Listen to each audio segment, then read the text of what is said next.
हाँ भाई, तो आज की क्लास में हम लोग देखने वाले थ्योरम नंबर 9, ठीक है। तो थ्योरम नंबर 9 में हम लोग क्या कर रहे थे, क्या था थ्योरम, दांत मत दिखाओ। थ्योरम नंबर 9 क्या था? हाँ भाई देखो, जैसे कि पहले थ्योरम नंबर 9 में हम लोग क्या कर रहे थे, जैसे कि ये सर्कल है और सर्कल पे कोई आर्क है, ये कोई आर्क हो गया सर्कल के ऊपर। सपोज़ आर्क का नाम हो गया आर्क AXB, ठीक है। आर्क AXB ये सर्कल के ऊपर है और सर्कल का सेंटर कितना हो गया O। तो यह आर्क सर्कल के सेंटर पर अगर एंगल X सबटेंड करता है, इस आर्क ने सर्कल के सेंटर पे कितना एंगल बनाया है? X। तो यही आर्क इस सर्कल पे कहीं पे भी, यही आर्क इस सर्कल पे कहीं पे भी जो एंगल सबटेंड करेगा,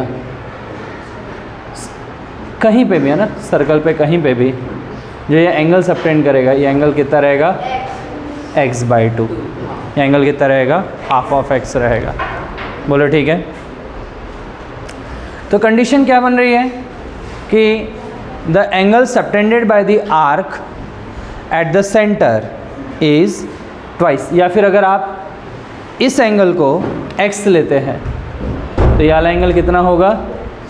ट्वाइस ऑफ x, ठीक है। तो बोलने का तरीका क्या है? थ्योरम नंबर 9 क्या बोल रहा है कि angle subtended by the arc eight the centre is twice the angle subtended by same arc at any point on the circle outside the arc. इस आर्क के बाहर किसी भी पॉइंट पर, जैसे कि आप ये देखो कि अगर आपने यहाँ पर, ये आर्क ने यहाँ पर एक एंगल बनाया, तो अगर ये एंगल 2x है कहाँ पर? सेंटर पे, तो ये वाला एंगल कितना होगा? x। समझ में आया? समझ में आया? बादल, आप वहाँ से उठो और इधर कहीं अकेले बैठो बेटा, है ना। आप डिज़र्व नहीं करते हो किसी के साथ बैठना अभी। तो अगर ये सेंटर पे एंगल 2x है तो ये वाला एंगल कितना रहेगा? x रहेगा। यही चीज़ हमें प्रूफ करनी है, ठीक है। यही चीज़ हमें प्रूफ करनी। तो अब इसे प्रूफ करने के लिए स्टेटमेंट आप लोगों के पास में है। क्या था थ्योरम नंबर 9? आरुष जम के बोलो, थ्योरम नंबर 9 क्या है बेटा?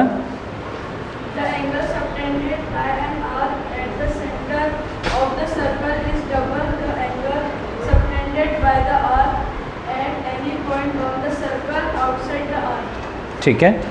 तो हम लोगों ने वापस से एक आर्क देख लिया, ये हमारा आर्क हो गया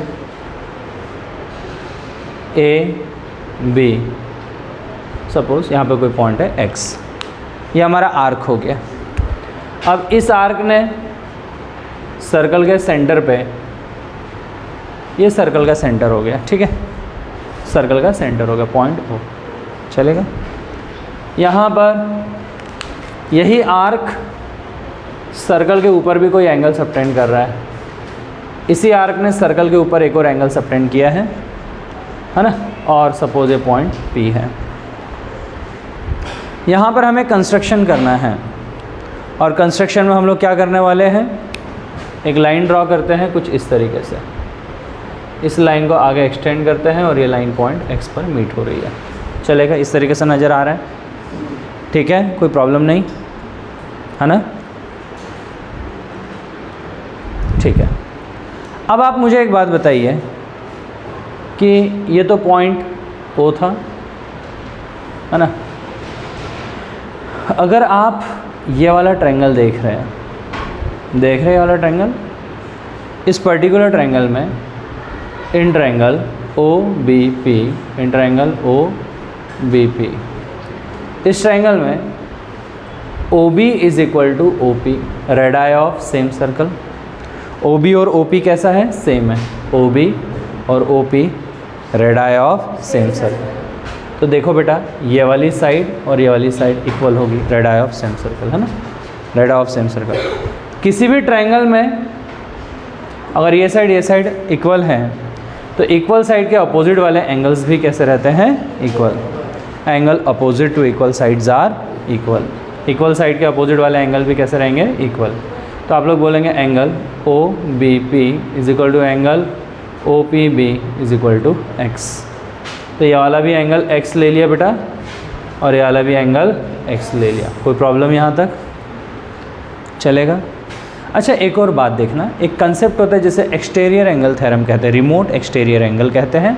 जैसे कि यहाँ पर इस तरीके से एक ट्रायंगल है, तो ये देखो ये रिमोट बाहर का एक्सटीरियर एंगल है और ये अगर ये एंगल A है और ये वाला एंगल B है, तो बाहर का जो एंगल रहेगा ये बाहर वाला एंगल, तो इसका जो मतलब ये जो एंगल रहेगा ये एंगल रहेगा A प्लस B, इन दोनों एंगल का एडिशन। इस कंसेप्ट को क्या कहते हैं? Remote exterior angle. क्या कहते हैं? Remote exterior angle. ये दोनों एंगल जितने भी होंगे ये एंगल उसका सम होता है। ठीक है, अब आप मेरे को सेम यही कंसेप्ट इस ट्रायंगल में लगाना है। देखो इस ट्रायंगल में ये लाइन ऐसे स्ट्रेट लाइन है ना, ये एंगल x है, ये एंगल x है, तो ये क्या होगा? रिमोट एक्सटीरियर एंगल होगा। तो ये वाला एंगल कितना बनेगा? Twice of x। कितना बना ये angle? Twice of x। Clear है? तो आप लोग बोलोगे कि angle XOB is equal to angle OBP plus angle OPB। Reason क्या दोगे? Remote exterior angle. तो angle XOB is equal to कितना होगा बेटा? x प्लस एक्स, मतलब कितना? 2x। Angle XOB is equal to 2x हो गया। यहाँ तक कहानी पूरी तरीके से क्लियर है, आपको समझ में आ रही है? ठीक है ना? अब इसके बाद की कहानी कैसी देखते हैं हम लोग? सेम जैसा इस ट्रायंगल में देखा, सेम वैसे ही in triangle AOP, in triangle AOP। ये जो ट्रायंगल था AOP, इसमें देखो OP is equal to OA, OP is equal to OA। अगर OP और OA आपस में इक्वल है तो ये वाला एंगल अगर y होगा तो ये वाला भी एंगल कितना होगा? Angle opposite to equal sides are equal. ये क्यों इक्वल है? रीज़न क्या रहेगा?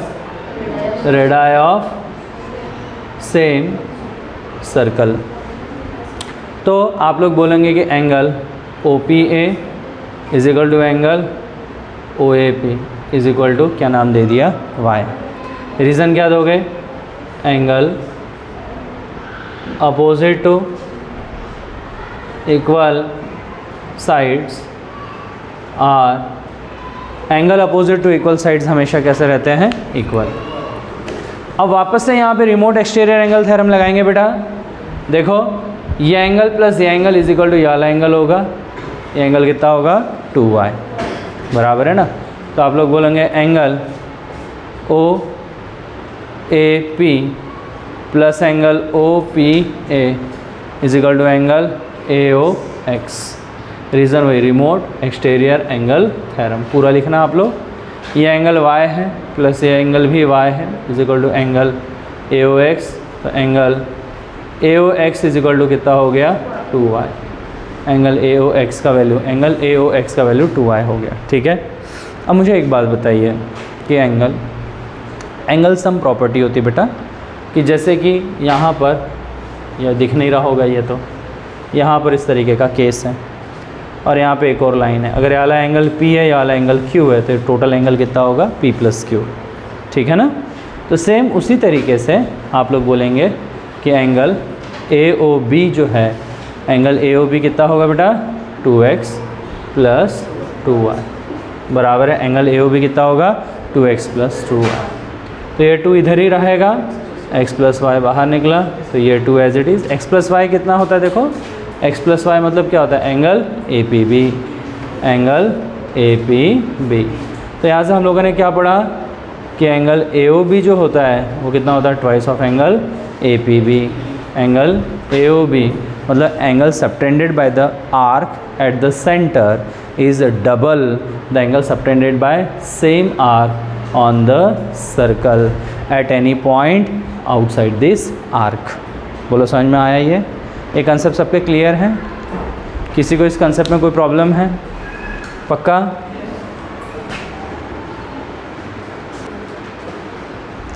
हाँ बच्चों, हमारे पास एक और थ्योरम है, थ्योरम नंबर 10। इस थ्योरम में थोड़ा सा काफ़ी अच्छा दिया हुआ है कि if a line segment AB joining 2 point A and B subtend equal angle at two other points C and D, then that lies on the same side of AB, then 4 points lies on the circle.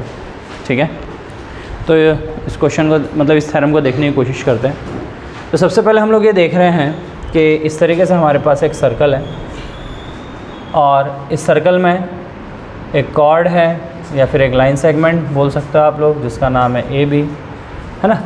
If a line segment A B joining two point A and B subtend equal angle at two other point. अब ये जो segment है, इस segment ने यहाँ पे कोई point सी है और यहाँ पे कोई पॉइंट डी है, तो ये जितना एंगल होगा, जैसे कि यहाँ पर ए सी बी ये एंगल और ए डी बी ये दोनों एंगल कैसे आपस में सेम है। आपको ऐसा बोला है कि क्या बोला है कि एंगल ए सी बी, तो गिवन में क्या था, गिवन में था कि angle A C B is equal to angle A D B. Angle A C B और एंगल ए डी बी दोनों एक दूसरे से इक्वल है। तो आपको प्रूफ क्या करना है कि चारों पॉइंट सर्कल के ऊपर है, टू प्रूफ, है ना, to proof all 4 points are on the circle.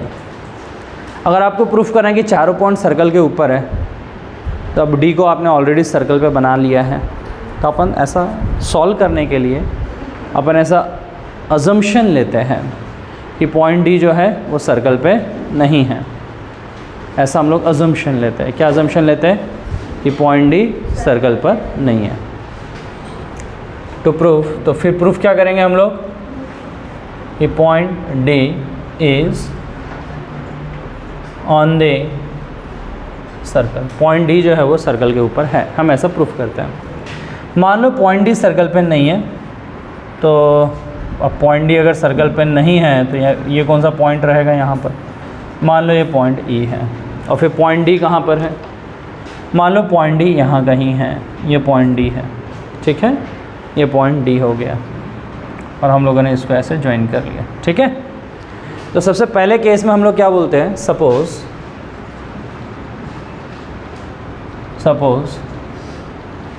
Point D is not on the circle. मान लो कि पॉइंट डी सर्कल पे है ही नहीं, पॉइंट डी कहाँ पर है, ऐसा अंदर में आ गया, ठीक है। अब हमें गिवन क्या था, सॉल्यूशन जब सॉल्व कर रहे हैं, यहाँ से सॉल्व करना शुरू कर रहे हैं, तो पहला अजम्पशन ले लिया, suppose point D is not on the circle.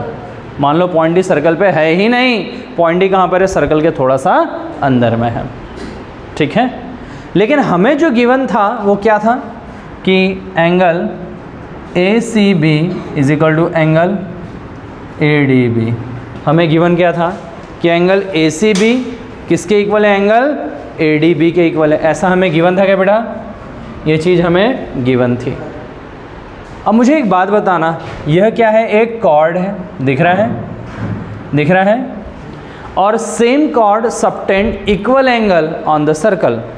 जो कॉर्ड है, ये कॉर्ड हमेशा कैसे सर्कल पे कैसे एंगल सबटेंड करता है, इक्वल एंगल, सही है। कॉर्ड अगर सेम कॉर्ड है तो सर्कल पे वह इक्वल एंगल सबटेंड करना चाहिए। तो हमें गिवन तो ये हो गया, चलो ठीक है। अब इक्वल कॉर्ड या फिर chord subtend, chord subtend equal angle on circle. जो कॉर्ड होता है वो सर्कल के ऊपर हमेशा इक्वल एंगल बनाता है। तो मुझे एक बात बताओ, ये ए बी एक कॉर्ड है बेटा, हाँ या ना, तो यह कॉर्ड सर्कल के ऊपर इक्वल एंगल बनाएगा। तो इस कॉर्ड ने यहाँ पर जो एंगल बनाया वो कौन है, एंगल ए सी बी है, और यही कॉर्ड यहाँ पे कितना एंगल बना रहा है, एंगल ए ई बी बना रहा है। तो इसका मतलब क्या हो गया कि अगर ये एंगल x है तो ये भी एंगल क्या होना चाहिए, x होना चाहिए, हाँ ना। अच्छा, लेकिन आपको क्या दिया था कि ये जो एंगल है ये किस एंगल के साथ इक्वल है, इसके साथ इक्वल है। आपको ऐसा गिवन था ना, angle A C B is equal to angle A D B.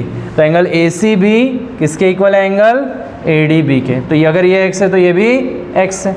मान लो कि ये कितना है, x है, ठीक है। और यहाँ पे क्या बोला मैंने, cord subtend equal angle.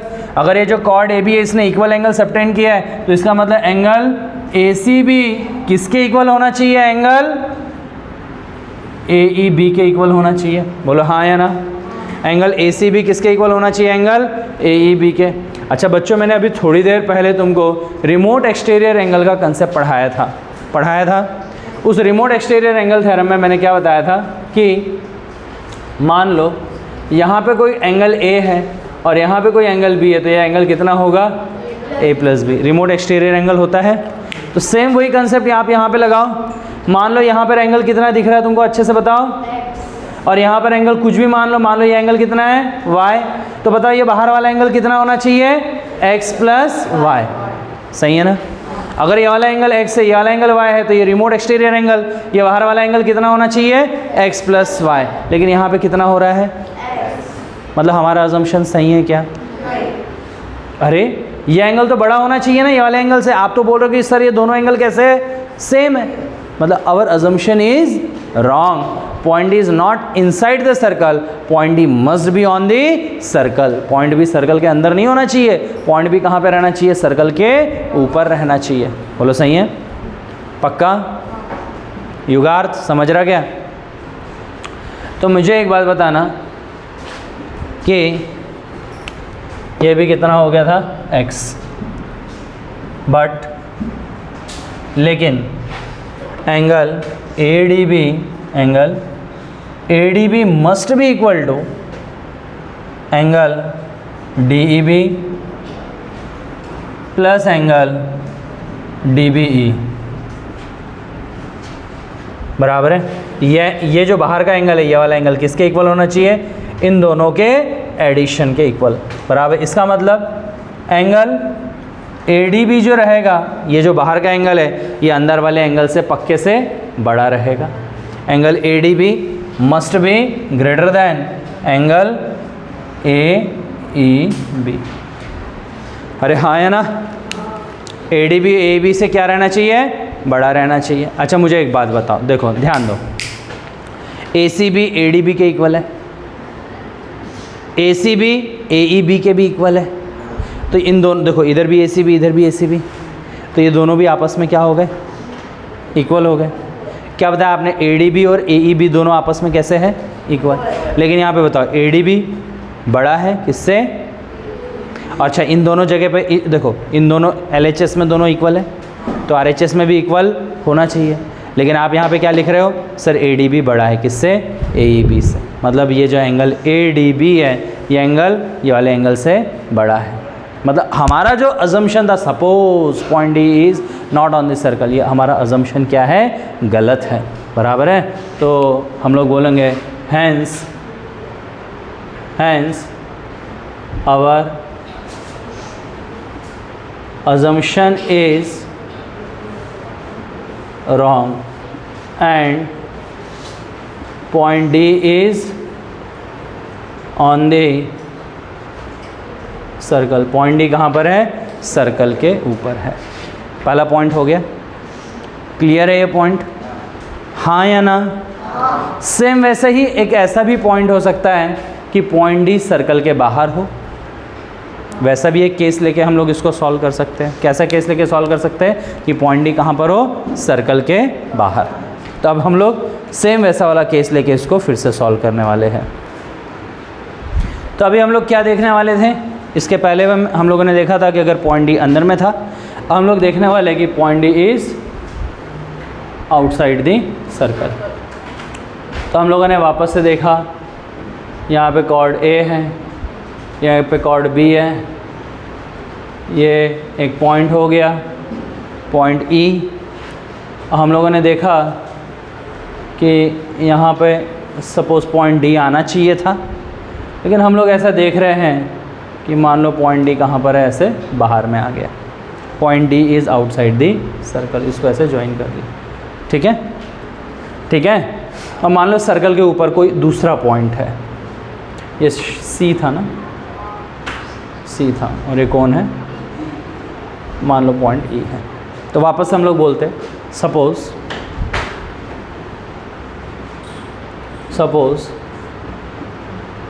Point D is outside the circle. Point D कहाँ पर है? सर्कल के बाहर है। और सर्कल के ऊपर में कौन है बेटा? पॉइंट ई है। ठीक है इतना। अब हम लोग यहाँ पे ये कहेंगे कि सर आपको गिवन में क्या था? Angle A C B is equal to angle A D B, ये हमें गिवन था। मान लो ये कितना हो गया? एक्स। तो ये भी एक्स है और ये भी एक्स है, ऐसा हमें गिवन था। लेकिन हम लोग जानते हैं एंगल सबटेंडेड बाय, आरुष खड़े हो जाओ, angle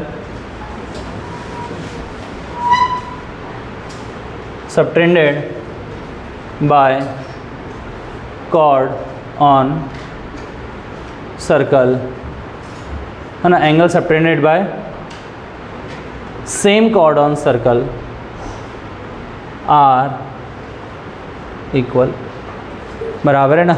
angle subtended by same chord on the circle, बराबर है ना। Angle subtended by same chord, यहीं पे खड़े रहो। Angle subtended by same chord on the circle are equal, बोलो सही है।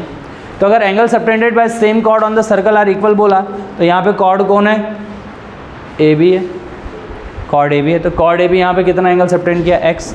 तो यही कॉर्ड ए बी यहाँ पर भी कितना एंगल सबटेंड करेगा? एक्स। बोलो सही है ना। इसका मतलब क्या होगा? Angle A C B is equal to angle A E B, और ये कितना हो जाएगा? एक्स। लेकिन बच्चा वापस से मेरे को एक बात बताओ, एंगल ए ई बी जो है, but angle A E B जो है वो एक्सटीरियर एंगल है, देखो ना। But angle A E B is an exterior angle. Angle A E B कौन सा एंगल है? ये एक्सटीरियर एंगल। और ये एक्सटीरियर एंगल तो इधर का एंगल ये वाला प्लस ये वाला जो भी होगा, इन दोनों एंगल का एडिशन होगा। तो बताओ ये दोनों एंगल आपस में इक्वल, ये दोनों एंगल आपस में इक्वल, अरे हो सकते कि नहीं हो सकते हैं? अगर ये दोनों एंगल आपस में इक्वल नहीं हो सकते, मतलब हमने जो अज्यूम किया था कि पॉइंट डी हमारा सर्कल के बाहर है, हमारा अजम्पशन गलत हो गया, बराबर है ना। Hence angle A E B must not equal to angle A D B. अगर ए ई बी और ए डी बी आपस में इक्वल नहीं हो सकते तो आप लोग बोलोगे hence our assumption is wrong. हमारा जो अजम्पशन है वो क्या हो गया? रॉन्ग हो गया। And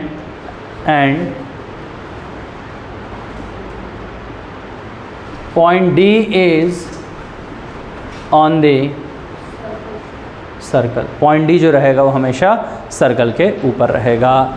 point D is on the circle, point D जो रहेगा वो सर्कल के ऊपर रहेगा। बोलो क्लियर है इतना,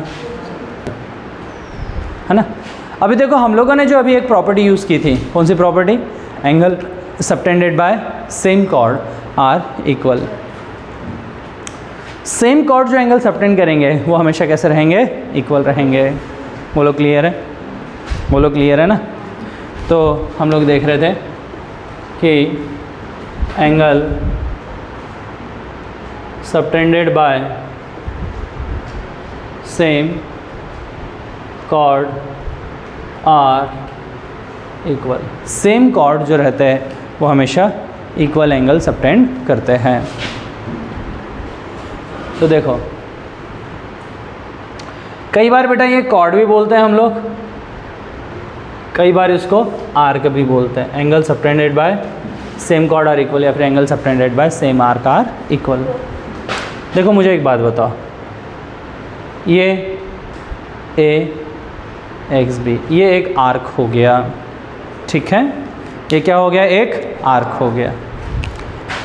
या फिर आप इन शॉर्ट क्या बोल सकते हो? ये एक कॉर्ड हो गया, ऐसे भी बोल सकते हो, है ना। ये जो लाइन ड्रॉ किया, ये लाइन को क्या कहते हैं?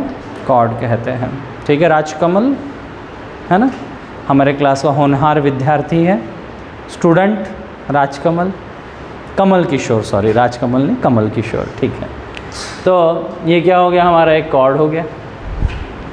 हमें क्या प्रूफ करना है कि सर इस कॉर्ड ने, ये जो कॉर्ड दिख रहा है ना, है ना, इस कॉर्ड ने यहाँ पर एक एंगल सबटेंड किया है। ठीक है, ज़्यादा ही छोटा हो गया क्या एंगल? ठीक है, यहाँ अब ज़्यादा ही बड़ा हो गया, बताओ। ये एक एंगल सबटेंड किया है, दिख रहा है। और इसी कॉर्ड ने यहाँ पर एक और एंगल सबटेंड कर दिया। ठीक है, मान लो कि यह एंगल x है और यही एंगल y है। ठीक है, और यह आपके सर्कल का सेंटर हो गया O। हमें क्या प्रूफ करना है कि ये कॉर्ड तो एक ही था ना, तो एक ही कॉर्ड ने यहाँ पर x और यहाँ पे y एंगल सबटेंड किया, तो हमें क्या प्रूफ करना है कि ये x और y आपस में इक्वल हो। ये चीज़ हमें प्रूफ करनी है। तो टू प्रूफ में आप लोग क्या लिख लोगे कि एंगल, नाम दे दो ना, APB is equal to angle AQB, यह हमें प्रूफ करना है। ठीक है, इस तरीके से आप लोगों ने लिख लिया। ठीक है, अब हम लोग क्या करने वाले, मानव जागते रहो, सोना नहीं। हाँ, क्या होता है, बच्चे लोग मस्त स्कूल से आते हैं एंजॉय करते हुए, क्योंकि स्कूल में बहुत पढ़ाई भी होती है, खेल कूद भी होता है। ठीक है, घर पे आते हैं, मम्मी एकदम थाली तैयार करके रखती है, ब्राव, इधर बैग फेंका, इधर सब, और एकदम मस्त आराम से भरपेट खाना खाए। अब भरपेट खाना खाए तो फिर दिल क्या कहता है, थोड़ा सा सो लिया जाए। अब लेकिन मजबूरी है क्या, थोड़ा सा पढ़ लेते हैं, है ना। फिर 1-2 घंटे नींद वींद लेके या जैसे भी है बच्चे ट्यूशन आ जाते हैं, और ट्यूशन आ जाते हैं, अरे क्या वातावरण, ठंडी हवा है, एक नंबर, बराबर है ना। और सब्जेक्ट भी क्या चल रहा है, ज्योमेट्री, अरे वाह वाह वाह वाह, ऐसी भयानक नींद, मानो सही है ना, बहुत भयानक नींद। तो हम लोग क्या कह रहे थे, देखो यहाँ पर ये जो कॉर्ड है, ये कॉर्ड सेंटर पे एक एंगल सबटेंड कर रहा है, और ये एंगल कितना हो गया, एंगल देखना है कैसे होगा। हम लोगों ने एक कंसेप्ट ये पढ़ा था कि angle subtended by the chord at the centre is twice the angle subtended by same chord on the circle. तो मोरल ऑफ द स्टोरी, इस कॉर्ड ने सर्कल पर अगर एंगल y सबटेंड किया है ना, तो आप लोग क्या बोलेंगे, sir angle AOB is equal to twice of y। अगर ये y है तो ये कितना होना चाहिए, ट्वाइस ऑफ y।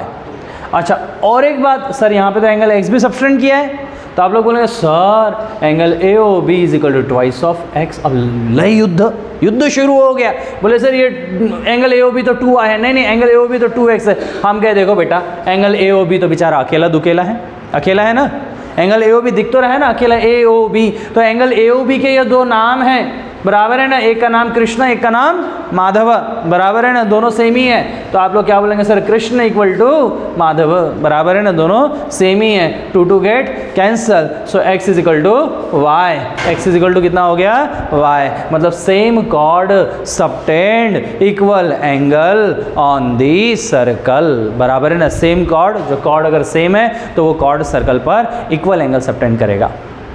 बोलो सही है, अरे हाँ है ना। क्लास 9 में बच्चों को अजीब शौक चढ़ जाता है बॉडी बनाने का।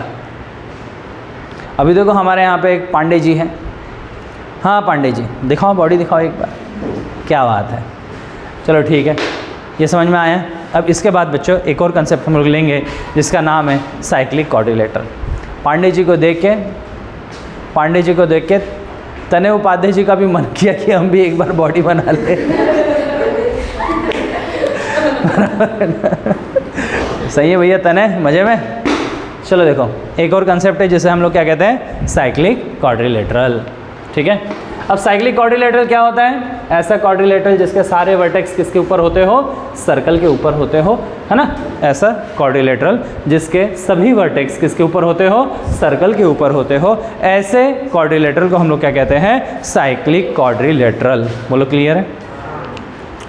तो सबसे पहले हम लोगों ने देखा कि सर साइक्लिक क्वाड्रिलेटरल में अपोजिट एंगल का जो सम होता है वो हमेशा 180 डिग्री होता है।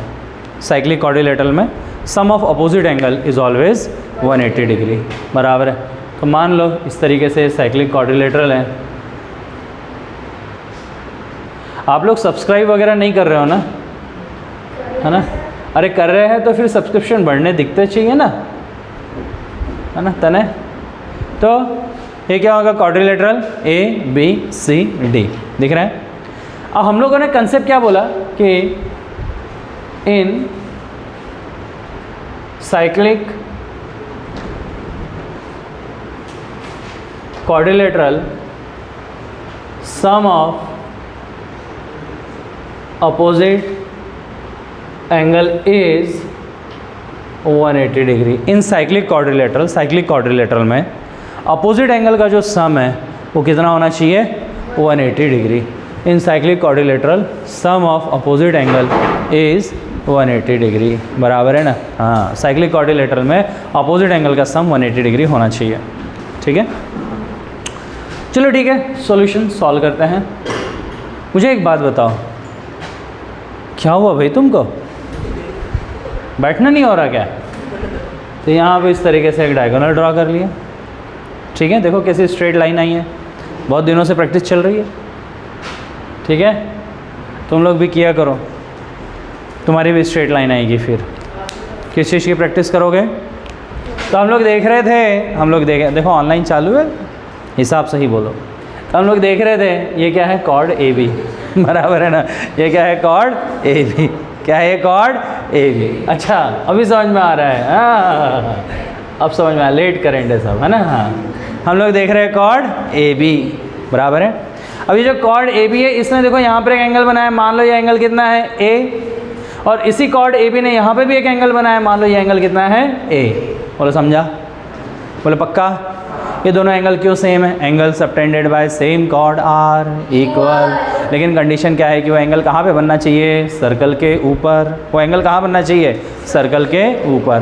तो आप लोग बोलेंगे angle ADB is equal to angle ACB is equal to A, बराबर है ना।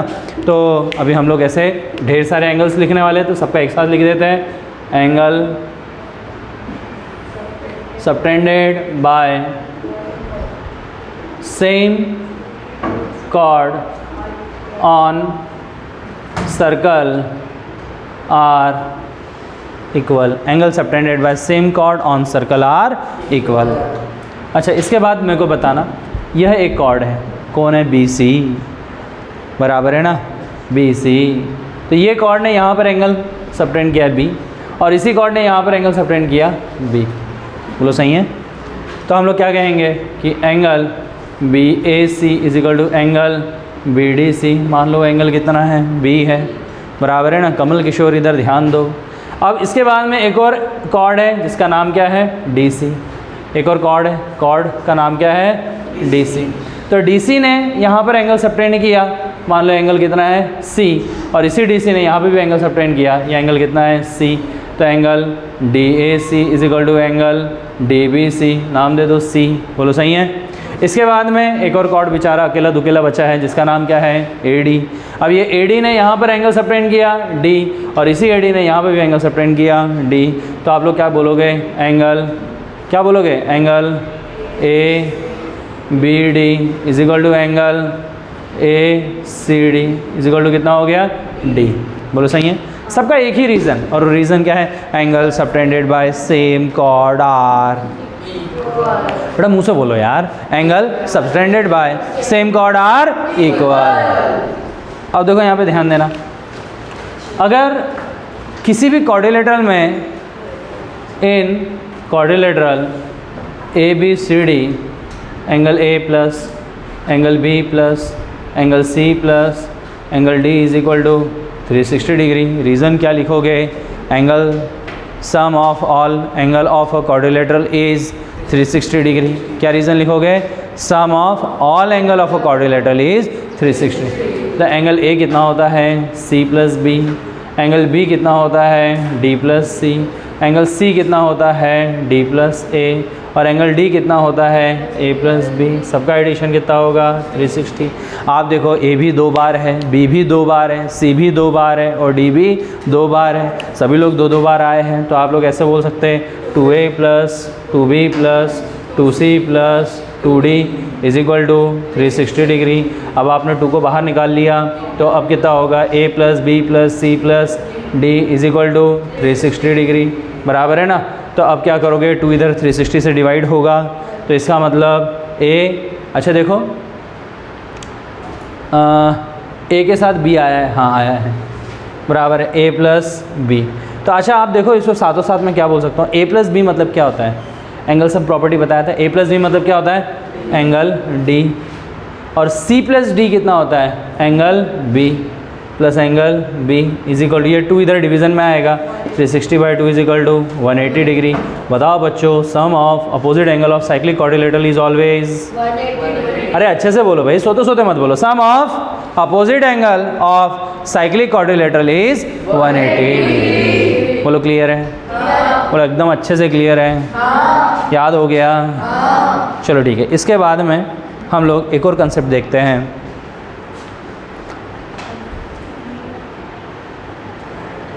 इसके बाद में हम लोग एक और कंसेप्ट देखते हैं। अगर हमें गिवन है कि सम ऑफ अपोजिट एंगल जो है वो 180 डिग्री है, क्या गिवन है कि sum of opposite angle is 180 degree, तो वो साइक्लिक क्वाड्रिलेटरल हो। जैसे कि एंगल ए प्लस सी का एडिशन 180 डिग्री अगर है तो वो साइक्लिक क्वाड्रिलेटरल है, मतलब सी जो है वो सर्कल के ऊपर हो। ऐसा भी एक थ्योरम बनता है। देखो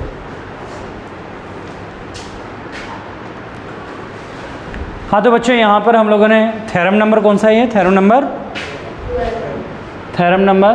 12। तो बच्चों थ्योरम नंबर 12 क्या कह रहा है कि किसी क्वाड्रिलेटरल में अपोजिट एंगल का सम अगर 180 डिग्री है तो वर्टेक्स जो रहेंगे उस क्वाड्रिलेटरल के वो सर्कल के ऊपर है। तो वर्टेक्स सर्कल के ऊपर है, इसका मतलब वो क्वाड्रिलेटरल साइक्लिक क्वाड्रिलेटरल है। ठीक है, तो हम लोगों ने यहाँ पर इस तरीके से पहले तो एक सर्कल ड्रॉ किया है ना,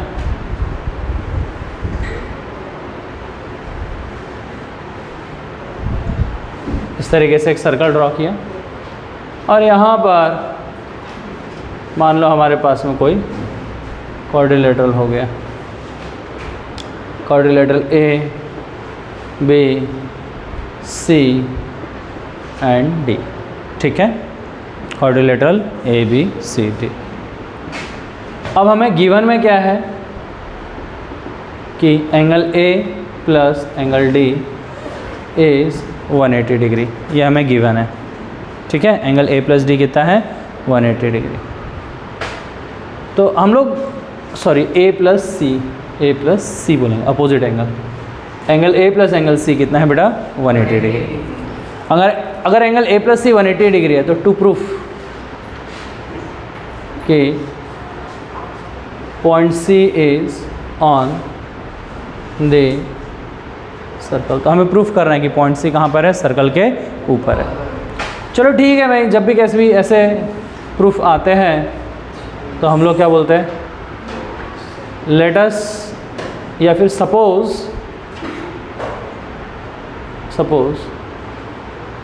point C is not on the circle. मान लो पॉइंट सी सर्कल पे है ही नहीं, अरे सर दिख तो रहा है, अरे भाई मानो कि ये कौन है, पॉइंट ई है। कौन है पॉइंट ई? मान लो ये पॉइंट ई है। फिर से पॉइंट सी कहाँ है, ये लो, ये पॉइंट सी है, इसको एक्सटेंड कर लो और थोड़ा सा ऐसा, ठीक है, ये लो, ये हो गया पॉइंट सी। और ये कौन सा पॉइंट था, ई है। ऐसा अज्यूम कर लो, suppose point C is not on the circle, है ना। Let E is a point on circle पे, एक पॉइंट है और उस पॉइंट का नाम क्या है, point E. E is a point on circle. बोलो क्लियर है इतना। तो हमें गिवन में क्या था बेटा कि एंगल डी ए बी, देखो एंगल ए मतलब कौन, angle D A B plus angle D C B is equal to 180। मतलब angle DAB plus angle DCB कितना था, 180 था। बट लेकिन किंतु परंतु as quadrilateral ABED is a cyclic,